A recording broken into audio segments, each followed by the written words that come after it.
Cheers não era apenas um lugar onde todos sabiam o seu nome. Era uma série que quase foi cancelada. Uma estrela que usou peruca por 11 anos e uma química construída sobre uma tensão real. Um ator morreu em frente às câmeras. Outro deveria durar 6 episódios e ganhou um spin-off. E aquele bar foi construído completamente errado. Essas são 20 curiosidades estranhas sobre Cheers. E de bônus, uma cena deletada tão ofensiva que a NBC a enterrou e fingiu que o episódio nunca teve aquele final. Que isso vire rotina. A série quase foi cancelada após a primeira temporada devido à péssima audiência. Cheers estreou em setembro de 1982 com índices de audiência absolutamente desastrosos. Ficou em último lugar, 77 entre 77 programas naquela temporada. Os executivos da NBC analisavam os números semanalmente e viam que continuavam péssimos. O humor sofisticado, o elenco de estrelas e a ausência de comédia pastelão exagerada. Nada disso estava funcionando com o público. A série era cara de produzir. O cenário do bar custou uma fortuna e a emissora estava perdendo dinheiro com uma produção aclamada pela crítica que ninguém assistia. Ao longo da primeira temporada, a NBC realizou diversas reuniões sobre o cancelamento. O programa foi um desastre financeiro, e a maioria dos executivos queria minimizar as perdas e seguir em frente. Mas um executivo, Warren Littlefield, tornou-se o improvável salvador do programa. Ele assistiu a todos os episódios, acreditava na qualidade e argumentava que grandes programas às vezes precisam de tempo para encontrar seu público. Ele lutou contra seus colegas, defendeu os aplausos em reuniões onde todos os outros queriam que fossem cancelados e usou sua influência política para garantir a exibição do programa. A NBC, a Contra Gusto, renovou a série para uma segunda temporada mais curta, dando a Cheers mais uma chance de provar seu valor. Então, algo inesperado aconteceu. Reprises de verão. Pessoas que perderam a primeira temporada a descobriram. Começaram a assistir e contaram para os amigos. Na estreia da segunda temporada, a audiência havia crescido significativamente. Na terceira temporada, Cheers já era um sucesso consolidado. Na quarta temporada, já estava entre as 10 mais assistidas. A série, que quase foi cancelada após 13 episódios, se tornou uma das propriedades mais valiosas da NBC, com 11 temporadas e um spin-off que durou outras 11. Tudo porque Warren Littlefield se recusou a deixar que os números acabassem com algo que ele acreditava ser especial e que estava indo muito bem. Hoje estou em uma cidade que nunca visitei antes, Boston, Massachusetts, e vamos jantar em um restaurante icônico. Você provavelmente já sabe do que estou falando. Bem, você teria visto na miniatura ali. O verdadeiro Bar Cheers em Boston não tinha nada a ver com a série. O Bull and Finch Pub em Boston serviu de inspiração para as cenas externas de Cheers, aquele icônico prédio de tijolos com a placa que o público via em todos os episódios. Mas o bar em si não teve nenhuma participação na produção da série. Os criadores usaram a fachada sem permissão, nunca consultaram os proprietários e nunca lhes pagaram direitos autorais. O Bull and Finch não lucrou nada com a associação, ao que se tornaria um dos locais mais famosos da televisão. Eles viram seu prédio ganhar reconhecimento internacional sem receber nada em troca. Quando Cheers se tornou um sucesso, os turistas começaram a lotar o Bull and Finch, exigindo ver onde Sam e Diane trabalhavam. Os proprietários logo perceberam que tinham uma mina de ouro em mãos. Começaram a vender produtos de Cheers, mudaram o cardápio para incluir itens da série e, por fim, em 1995, renomearam todo o estabelecimento para Cheers. Mas havia um problema. O interior não se parecia em nada com o cenário da televisão. O bar real era apertado, escuro e tinha uma configuração completamente diferente. Os turistas ficavam desapontados, pois esperavam o ambiente espaçoso e bem iluminado que tinham visto na TV. Então, os proprietários fizeram uma grande reforma, tentando fazer com que o bar real se parecesse com o fictício. Mudaram paredes, alteraram a disposição dos móveis, adicionaram adereços que combinavam com a série. Mesmo assim, não ficou perfeito, porque o cenário da TV foi construído em um estúdio com foco em filmagens, não na realidade arquitetônica. Mas os turistas continuavam vindo, milhares todos os anos, comprando bebidas superfaturadas em um bar que ficou famoso por algo que nunca foi de fato. A Bull and Finch lucrou milhões com a Cheers Association sem nunca ter recebido um centavo sequer pelo programa. Às vezes, os melhores negócios são aqueles que acontecem por acaso.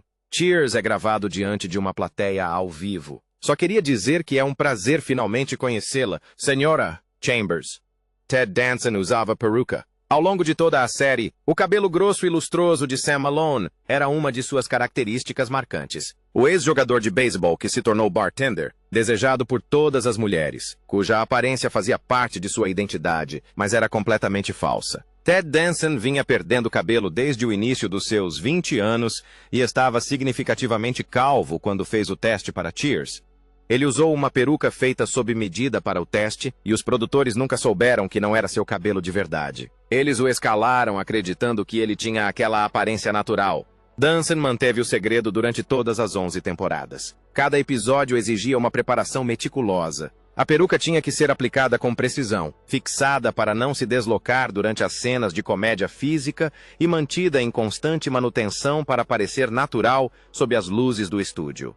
O elenco sabia que o veriam maquiado, com a maquiagem sendo aplicada, ajustada e aperfeiçoada. Mas mantiveram o segredo profissionalmente. Nunca mencionaram nada publicamente, agindo como se nada estivesse acontecendo. O público não fazia ideia. A peruca era tão bem feita, tão habilmente aplicada, que o cabelo de Sam Malone parecia completamente real.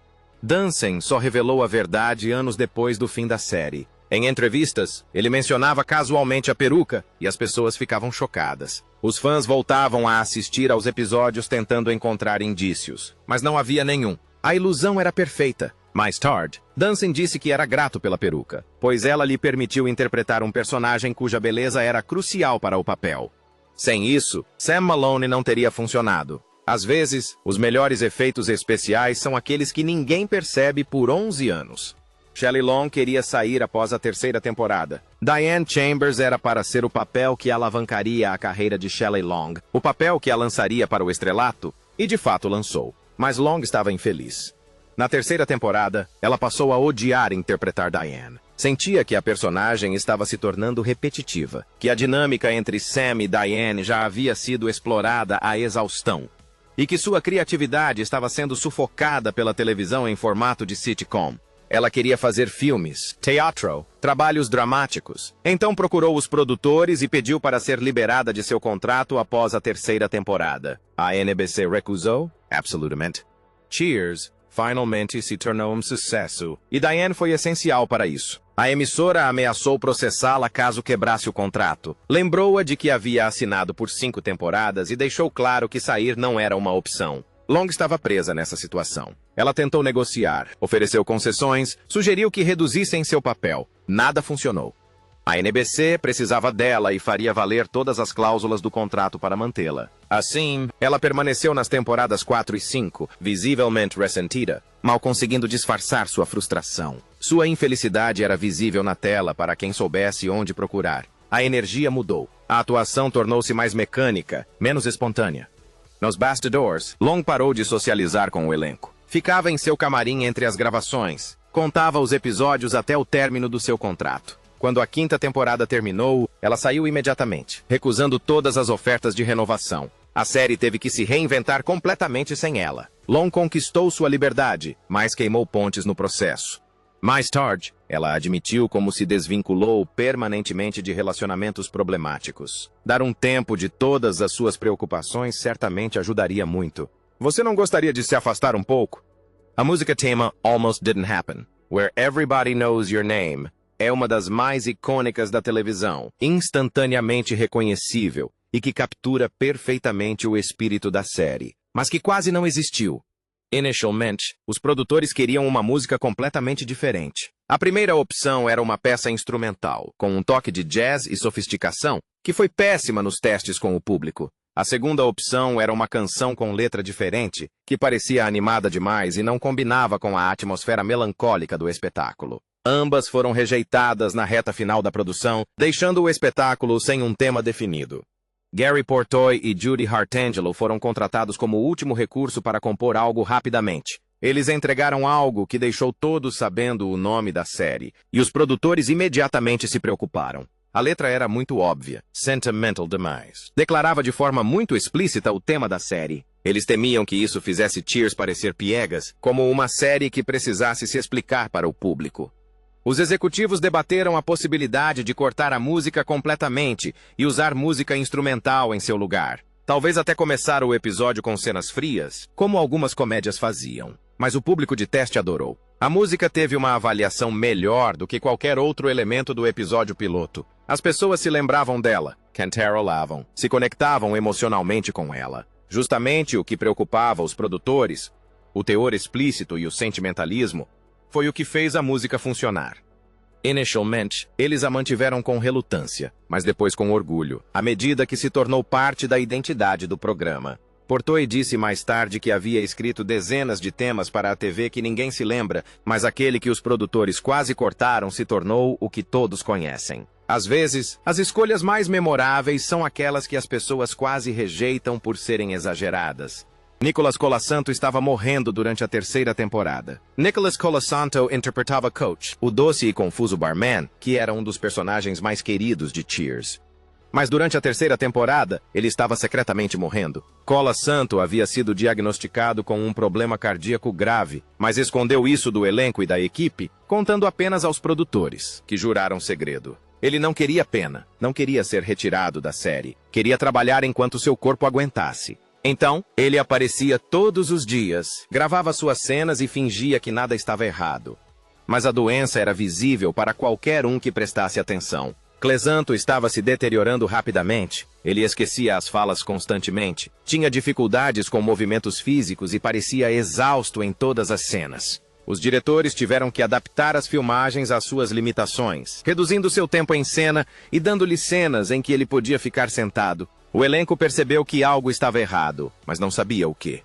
Alguns achavam que ele estava bebendo, outros suspeitavam de uso de substâncias. Ninguém imaginava que ele estivesse morrendo porque ele nunca reclamava, nunca pedia adaptações. A produção incorporou o esquecimento do treinador ao personagem, transformando sua confusão real em comédia. As falas que ele esquecia se tornaram oportunidades para a improvisação. Seus movimentos lentos se tornaram traços de personalidade. Eles estavam basicamente filmando um homem moribundo e transformando sua deterioração em piadas sem perceber.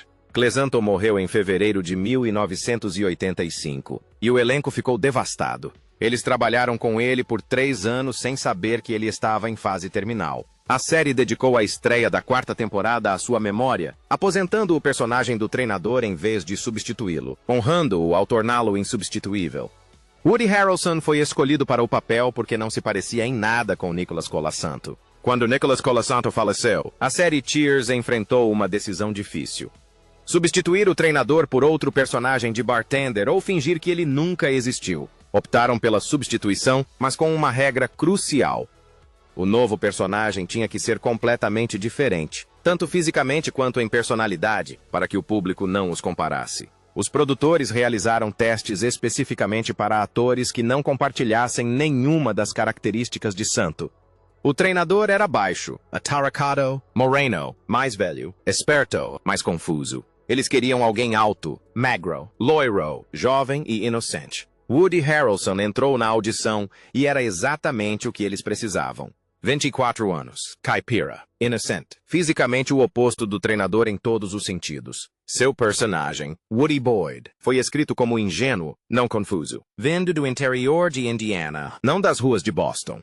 Enquanto o treinador esquecia as coisas por problemas de memória, Woody não sabia de nada por falta de experiência. Os personagens desempenhavam funções semelhantes às de bartenders que proporcionavam alívio cômico, mas eram suficientemente diferentes para que o público aceitasse a substituição. Harrelson tinha pouca experiência como ator quando foi escalado, apenas alguns pequenos papéis na televisão e trabalhos no teatro.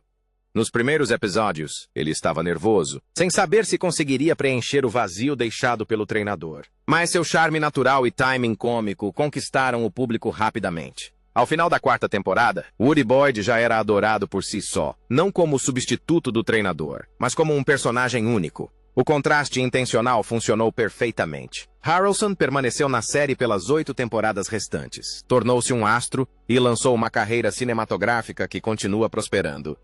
Tudo porque ele não se parecia em nada com o homem que estava substituindo. Ela até disse algo gentil. Mesmo assim, persistia a sensação de que eu estava perdendo alguma coisa, enquanto fantasmas do passado dele emergiam para assombrá-lo como Hamlet de gravata.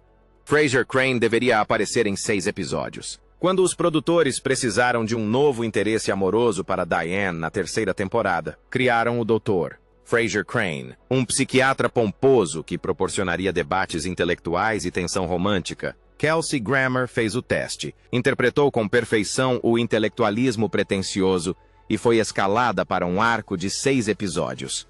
O personagem namoraria Diane, criaria problemas para Sam e depois desapareceria quando a história terminasse. Material típico de participação especial em sitcom. Nada permanent. Então, algo inesperado aconteceu. O público adorou Frasier, não como um interesse romântico, mas como um personagem por si só. Sua pompa, sua neurose, sua necessidade desesperada de aprovação. Tudo funcionou maravilhosamente bem. Grammer deu mais profundidade ao que poderia ter sido um snob unidimensional. Quando seus 6 episódios terminaram, uma enxurrada de cartas de fãs perguntando onde Frasier estava. Os produtores perceberam que haviam criado algo valioso sem querer. Então, o trouxeram de volta. O tornaram um personagem fixo e o mantiveram pelo resto da série. Mesmo após o fim de seu relacionamento com Diane, Frasier tornou-se parte integrante do elenco, o contraponto intelectual ao homem comum que era Sam. E quando Cheers terminou, a NBC estava tão confiante no personagem que criou um spin-off em torno dele. Frasier teve 11 temporadas, ganhou 37 Emmys e se tornou mais bem-sucedido que a série original. Um personagem criado para apenas 6 episódios sobreviveu à própria série Cheers. Kelsey Grammer passou de participação especial temporária a interpretar a mesma personagem por 20 anos consecutivos, em 2 séries diferentes. Às vezes, os melhores personagens são aqueles que você não planejava manter. A química entre Shelley Long e Ted Danson em cena mascarava uma tensão real. O relacionamento de Sam e Diane era o núcleo emocional da série. A química entre eles era explosiva, romântica, frustrante e completamente crível. O público assiste às brigas e paixões entre os dois repetidamente, convencido de que os atores compartilhavam um afeto genuíno. A verdade era exatamente o oposto. Shelley Long e Ted Danson mal se toleravam fora das câmeras. Não eram amigos, não conviviam socialmente e se evitavam entre as filmagens. A tensão romântica que o público adorava vinha de atritos reais. Nenhum dos atores estava escondendo muito bem. O problema começou cedo. Long era uma atriz dramática formada, que levava o trabalho a sério, se preparava bastante e queria vários ensaios. Danson era mais relaxado, improvisava com frequência e não levava as coisas tão a sério. Suas abordagens entravam em conflito constantemente. Long sentia que Danson era pouco profissional e preguiçoso.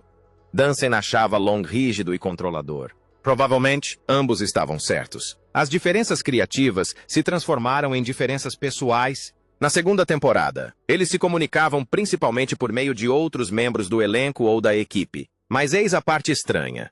A antipatia genuína entre eles melhorou a dinâmica entre Sam e Diane. As discussões pareciam autênticas porque os atores realmente se irritavam um com o outro.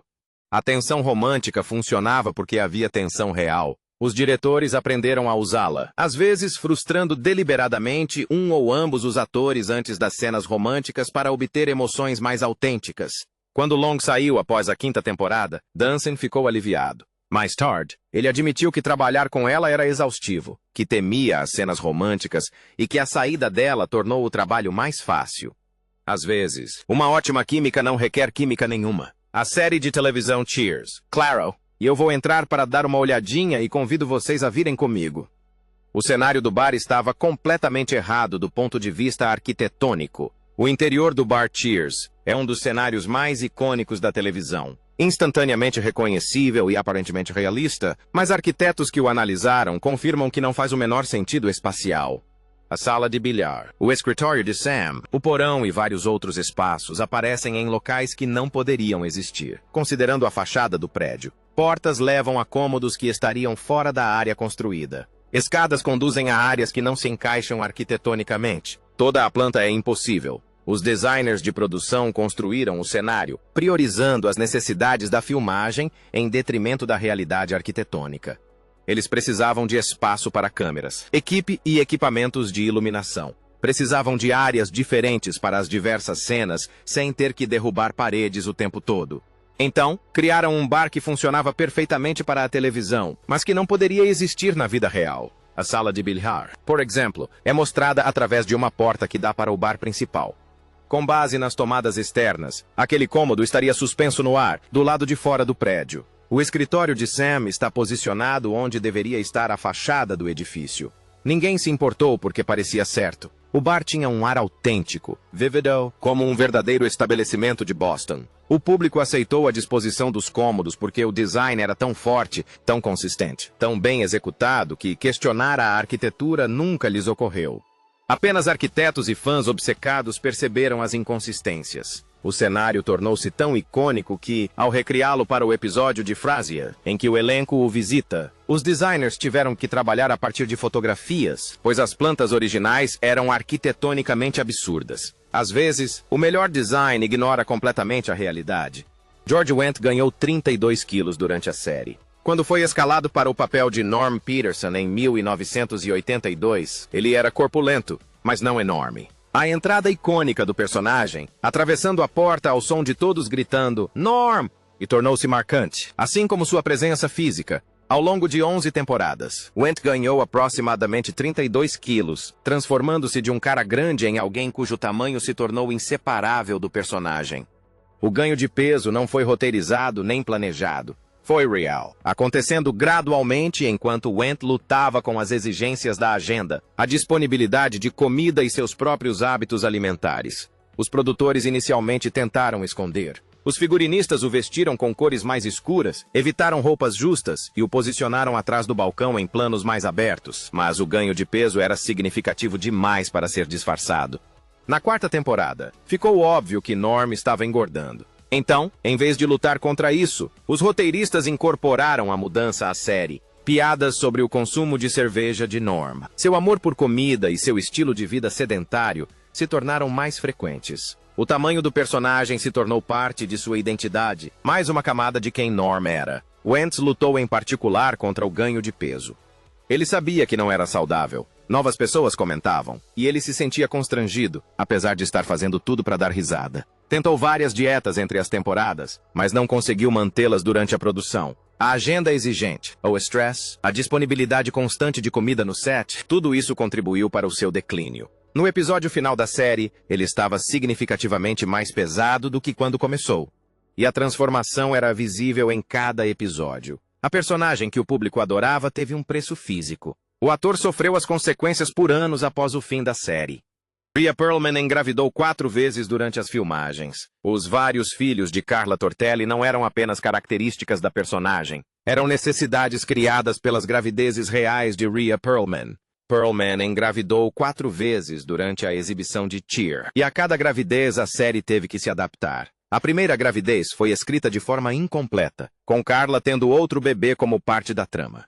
A segunda gravidez exigiu uma direção de cena mais criativa, com Perlman posicionada atrás do balcão, carregando bandejas na frente da barriga e usando uniformes mais folgados. Na terceira e quarta gravidezes, a equipe de produção estava exausta de se adaptar constantemente às mudanças em seu corpo. O figurino se tornou um desafio constante. O uniforme de garçonete de Carla teve que ser alargado repetidamente e depois refeito completamente quando Perlman voltou ao seu tamanho normal após o parto. Os figurinistas mantinham várias versões de cada roupa em tamanhos diferentes, sem nunca saber qual Perlman precisaria em determinado dia. Os diretores aprenderam a filmá-la do peito para cima sempre que possível, enquadrá-la atrás de outros atores e usar adereços estrategicamente para esconder sua barriga. Alguns episódios mostravam Carla quase não aparecer, porque filmar em meio à gravidez era muito complicado. O elenco e a equipe lidaram com a situação com humor e profissionalismo, mas foi exaustivo. As leituras de roteiro aconteciam com Perlman visivelmente mais gordo do que no episódio anterior. E os roteiros tinham que ser ajustados na hora. A continuidade da série ficou prejudicada com as mudanças drásticas no corpo de Carla entre episódios que supostamente se passavam com poucos dias de diferença. Mas o público gostou tanto da personagem que perdoou as inconsistências. Perlman conseguiu se manter como parte central do elenco, enquanto criava 4 filhos durante a temporada da série, uma tarefa que exigia a constante colaboração de todos. O programa era gravado diante de plateias ao vivo que não riam. Cheer se orgulhava de seu humor sofisticado, diálogos espirituosos e tramas complexas que se estendiam por vários episódios. Mas essa sofisticação criou problemas com a plateia no estúdio. O programa era gravado para 300 pessoas todas as semanas, mas essas plateias frequentemente permaneciam em silêncio confuso. Piadas que exigiam conhecimento de episódios anteriores não funcionavam. Jogos de palavras sofisticados passavam despercebidos. Referências à literatura, psicologia ou qualquer coisa além do humor básico de sitcom recebiam olhares vazios em vez de risadas. O elenco apresentava material brilhante para um silêncio constrangedor. Os engenheiros de som assistiam da cabine, horrorizados com a falta de reação. Cheers não era uma série de comédia com piadas prontas para o clímax, como a maioria das sitcoms. Era focada nos personagens, com muitos diálogos, exigindo atenção e inteligência. O público do estúdio, que esperava uma comédia escrachada no estilo de Três é Demais, ficou decepcionado. Eles riam das piadas físicas e das piadas óbvias, mas não percebiam o brilho sutil que tornava o programa especial. Os diretores tinham que interromper a gravação, aquecer a plateia novamente. Lembrá-los de que podiam rir e, então, retomar as gravações com resultados igualmente ruins. Isso forçou o uso excessivo de risadas gravadas artificialmente na pós-produção. Os editores de som adicionavam risadas artificiais durante os momentos de silêncio, sobrepondo-as a respostas tímidas, criando essencialmente a reação da plateia que o programa merecia, mas não recebia. Alguns episódios tinham risadas completamente fabricadas do início ao fim, porque a plateia real não havia se conectado de forma alguma. O elenco sabia a diferença entre as reações reais e as reações da transmissão, e isso os incomodava. Eles entregam o que sabem ser um trabalho brilhante em silêncio, e depois assistem à transmissão com risadas estrondosas adicionadas artificialmente. Kirstie Alley foi a terceira opção para substituir Shelley Long. Quando Shelley Long saiu após a 5ª temporada, Cheers precisava imediatamente de uma nova protagonista feminina. A série não conseguiria sobreviver apenas com o elenco masculino. Os produtores queriam alguém que tivesse a mesma energia de Long, mas que fosse completamente diferente para que o público não fizesse comparações. Eles criaram Rebecca Howe, uma empresária de sucesso enviada para gerenciar o bar, rígida e ambiciosa, enquanto Diane era intelectual e pretensiosa. Então começaram a fazer testes de elenco, e as duas primeiras opções recusaram. A primeira atriz que eles queriam era uma estrela de televisão consagrada que leu o roteiro e achou Rebecca muito parecida com Diane, só que usando um terno em vez de carregar livros. Ela recusou, por não querer ser vista como substituta. A segunda opção se interessou, mas exigiu controle criativo sobre o desenvolvimento da personagem, termos que os produtores não puderam aceitar. Eles escaparam por pouco de uma atriz que queria controle demais e não estavam dispostos a repetir a experiência. Kirstie Alley recebeu a oferta para o papel depois que outras atrizes o recusaram, tornando-se, essencialmente, a terceira opção por padrão. Mas ela transformou Rebecca Howe em algo completamente inesperado. A personagem foi escrita como fria e competente. Alley a interpretou como insegura e desesperada, constantemente tentando manter o controle enquanto tudo desmoronava. Ela trouxe uma vulnerabilidade que os roteiros não necessariamente previam, tornando Rebecca simpática em vez de apenas tensa. Os produtores perceberam rapidamente que conseguir a terceira opção era melhor do que a primeira. Alley permaneceu por 6 temporadas, ganhou um Emmy e provou que, às vezes, a pessoa com quem você se conforma é exatamente quem você precisava.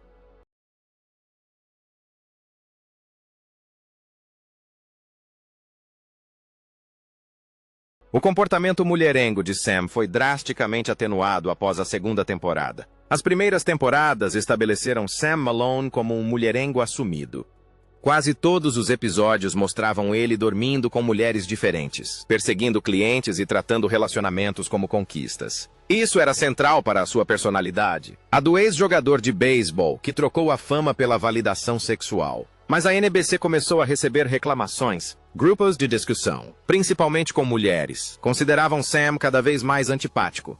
Eles não conseguiam torcer por um relacionamento romântico entre ele e Diane quando ele estava dormindo com uma pessoa diferente a cada semana. O comportamento dele passou de charmoso malandro para repugnante. Os produtores analisaram o feedback e tomaram uma decisão estratégica.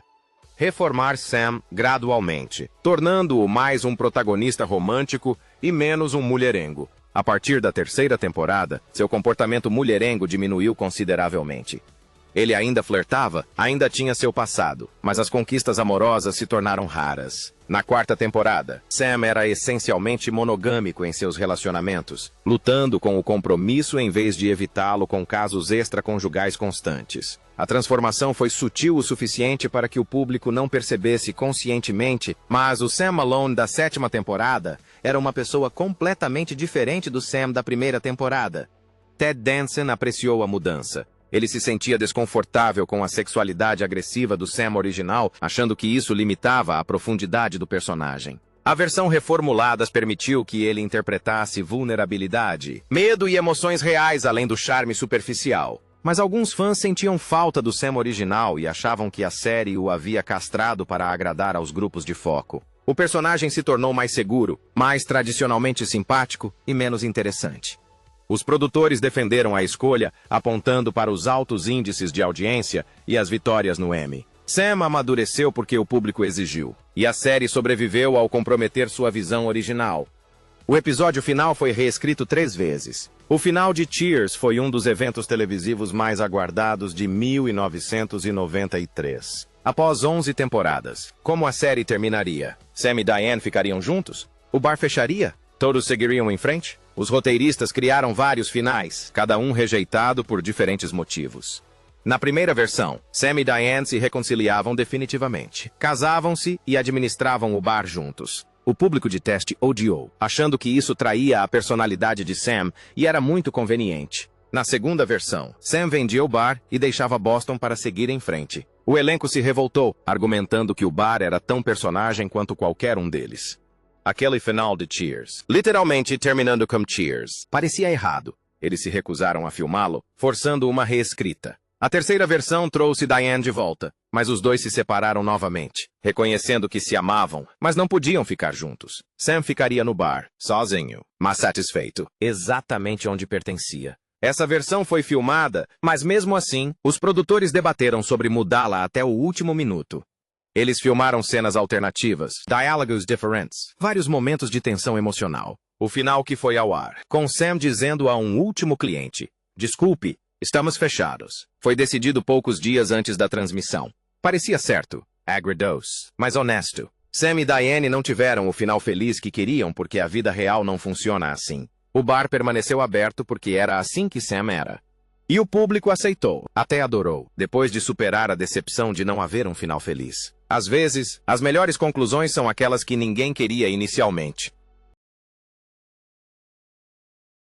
A NBC queria que Diane fosse demitida após a primeira temporada. Diane Chambers, interpretada por Shelley Long, foi intencionalmente escrita para ser pretensiosa, egocêntrica e irritante.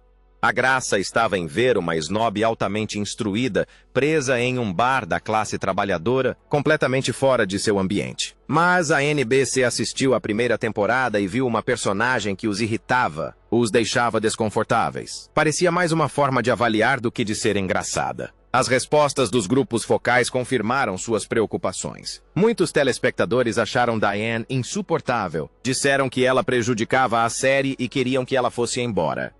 Os executivos da emissora expressaram suas preocupações aos criadores, sugerindo que Diane fosse retirada da série e substituída por alguém mais tradicionalmente simpático, alguém afável, acessível e menos abrasivo. Eles argumentaram que o romance entre Sam e Diane não funcionaria se o público detestasse um dos dois. A audiência já era péssima, e talvez Diane fosse parte do problema. Os criadores, Glenn e Les Charles, juntamente com James Burrows, recusaram completamente. Eles explicaram que as características irritantes de Diane eram justamente a intenção, que a tensão entre seu intelectualismo e a realidade operária do bar era essencial para a identidade da série. A NBC pressionou ainda mais, deixando claro que tinha o poder de impor mudanças. Os criadores reagiram com a mesma veemência, ameaçando se demitir caso Diane fosse dispensada. Eles argumentaram que as sitcoms eram repletas de personagens tradicionalmente cativantes e que Cheers precisava ser diferente para sobreviver. Deem tempo ao público para entender o que estamos fazendo, imploraram. A NBC, a Contragosto, cedeu e concordou em esperar. Na segunda temporada, a percepção do público sobre Diane havia mudado. Eles ainda a achavam irritante, mas agora a achavam engraçado. Entenderam que ela deveria ser assim. A personagem que os críticos queriam demitida se tornou uma das mais memoráveis da televisão. Uma figura leve, divertida, inocente e sábia, corajosa, uma guerreira, uma irmã, a melhor irmã. O elenco organizou uma intervenção para um dos atores que estava com problemas de alcoolismo. Durante as temporadas intermediárias, o alcoolismo de um dos principais membros do elenco se tornou tão grave que ameaçou a produção. Ele chegava atrasado, esquecia as falas e, occasionalmente, aparecia visivelmente embriagado no set. O restante do elenco observava a deterioração da situação com crescente preocupação, acobertando o colega sempre que possível, dando desculpas aos diretores e tentando protegê-lo de consequências que poderiam acabar com sua carreira. Mas o problema continuou piorando e, eventualmente, alguém teve que agir. A intervenção foi organizada discretamente, longe dos produtores e executivos da emissora, que teriam demitido o ator imediatamente se soubessem da gravidade do problema. Os principais membros do elenco confrontaram o colega em uma reunião privada, explicaram como a bebida estava afetando a todos, ofereceram ajuda para encontrar tratamento e deixaram claro que se importavam, mas que não podiam mais tolerar o problema. O ator desabou, admitiu ter perdido o controle e concordou em buscar ajuda. O tratamento aconteceu durante um hiato planejado, programado para não interromper a produção. O ator voltou sóbrio, arrependido e comprometido em se manter limpo. Por um tempo, funcionou. O desempenho melhorou. A confiabilidade retornou. Tudo parecia resolvido, mas o alcoolismo raramente se resolve com uma única intervenção. O ator se manteve funcional o suficiente para concluir a série, mas continuou lutando em particular contra o vício durante toda a sua exibição. Os membros do elenco que participaram da intervenção nunca revelaram publicamente quem era, protegendo a privacidade de seus colegas, mesmo décadas depois. Eles fizeram o que puderam. Salvaram uma carreira temporariamente, mas não puderam salvar alguém que não estava pronto para se salvar. Poema. Uma pessoa leve, divertida, inocente e sábia, corajosa, uma guerreira, uma irmã, a melhor irmã. Kelsey Grammer foi preso e faltou às gravações diversas vezes. Frasier Crane, personagem de Kelsey Grammer, tornou-se um dos mais queridos da televisão. Mas, nos bastidores, Grammer estava em uma espiral descendente. Seu abuso de cocaína e álcool durante as gravações de Cheers era grave e público. Ele era preso por dirigir embriagado, posse de drogas e vários outros delitos que frequentemente viravam notícia. Às vezes, perdia as leituras de roteiro porque estava na cadeia. Outras vezes, chegava ao set visivelmente embriagado, com dificuldade para decorar as falas e sem conseguir se concentrar. A produção se tornou um pesadelo, com a necessidade de lidar com o caos causado por Grammer. A série contratou assistentes cuja função era garantir que Grammer estivesse funcional o suficiente para as filmagens. Eles se certificavam de que ele aparecesse relativamente sóbrio, ou pelo menos coerente o suficiente para conseguir gravar suas cenas. Quando ele era preso e não podia comparecer às filmagens, os roteiristas reescreviam os episódios às pressas para minimizar a presença de Frasier ou explicar sua ausência. Outros membros do elenco o substituíam, assumindo as falas originalmente escritas para ele e ajustando a movimentação em cena para disfarçar a falta do ator original. A NBC quis demiti-lo diversas vezes. Seu comportamento estava custando dinheiro ao programa, criando problemas com as seguradoras e gerando publicidade negativa. Mas o público adorava Frasier demais. Episódios de teste sem ele mostraram quedas significativas na audiência. Então, a emissora tolerou o vício de Grammer, o alimentou ao não impor consequências, e o manteve empregado enquanto ele se destruía. Grammer admitiu posteriormente que mal conseguia funcionar durante boa parte de Cheers, e que suas memórias de temporadas inteiras eram vagas ou completamente apagadas. Ele conseguiu se livrar do vício, mas somente depois que a série terminou e ele teve que sustentar Frasier sozinho. Às vezes, trabalhar durante o vício só prolonga o ciclo vicioso. A série quase continuou sem Ted Danson. Após a 11ª temporada, Ted Danson decidiu que não queria mais participar. Ele havia passado 11 anos interpretando Sam Malone. Estava exausto, queria se dedicar ao cinema e precisava escapar da rotina exaustiva da televisão. Ele anunciou que estava saindo e que não retornaria para uma 12ª temporada sob nenhuma circunstância. Os executivos da NBC entraram em pânico. Cheers ainda era um programa de grande audiência. Ainda gerava muito dinheiro, e eles não podiam aceitar o fim da série só porque o ator principal queria sair. Então, eles elaboraram um plano: continuar Cheers sem Sam Malone. O conceito era simples. Sam venderia o bar e deixaria Boston em busca de novas oportunidades. Woody se tornaria o gerente, administrando o negócio com a ajuda do restante do elenco. A série manteria seu cenário, seus personagens, Tudo, etc. Ted Danson. A NBC estava confiante de que daria certo, que o elenco era forte o suficiente para sobreviver sem seu protagonista. Eles ofereceram ao elenco restante aumentos salariais consideráveis, prometeram participação criativa e fizeram tudo o que era possível para tornar o projeto atraente. O elenco recusou unanimemente. John Ratzenberger falou por todos, dizendo: Cheers sem Sam era como um bar sem álcool. Tecnicamente, ainda podia ser um bar, mas não era a mesma coisa. George concordou, argumentando que a série funcionava por causa da importância de Sam, e não apesar dela. Rhea Perlman, Woody Harrelson, Kelsey Grammer, todos disseram não. Se Ted saísse, a série acabaria. A NBC tentou negociar, ofereceu mais dinheiro, sugeriu soluções de compromisso. Nada funcionou. O elenco se manteve firme, e a solidariedade entre eles acabou com os planos da NBC. Cheers terminou após a 11ª temporada, porque o elenco se recusou a continuar sem sua protagonista. Às vezes, a lealdade importa mais do que o salário. Curiosidade. A cena deletada em que Cliff faz uma piada racista. Na 4ª temporada, durante um episódio sobre a história do bar, havia originalmente uma cena em que Cliff Cleven contava uma história sobre o nome anterior do bar e fazia uma piada que fazia referência a estereótipos raciais de décadas passadas. A piada foi escrita para mostrar a ignorância de Cliff, para torná-lo o alvo em vez do sujeito da sua história. Mas quando gravaram a cena diante da plateia do estúdio, a reação foi mista. Algumas pessoas riram nervosamente, outras permaneceram em silêncio desconfortável e algumas soltaram suspiros audíveis. Os produtores assistiram à gravação imediatamente e perceberam o problema. A piada era muito ambígua e poderia ser interpretada como se o programa estivesse endossando o racismo casual de Cliff em vez de satirizá-lo.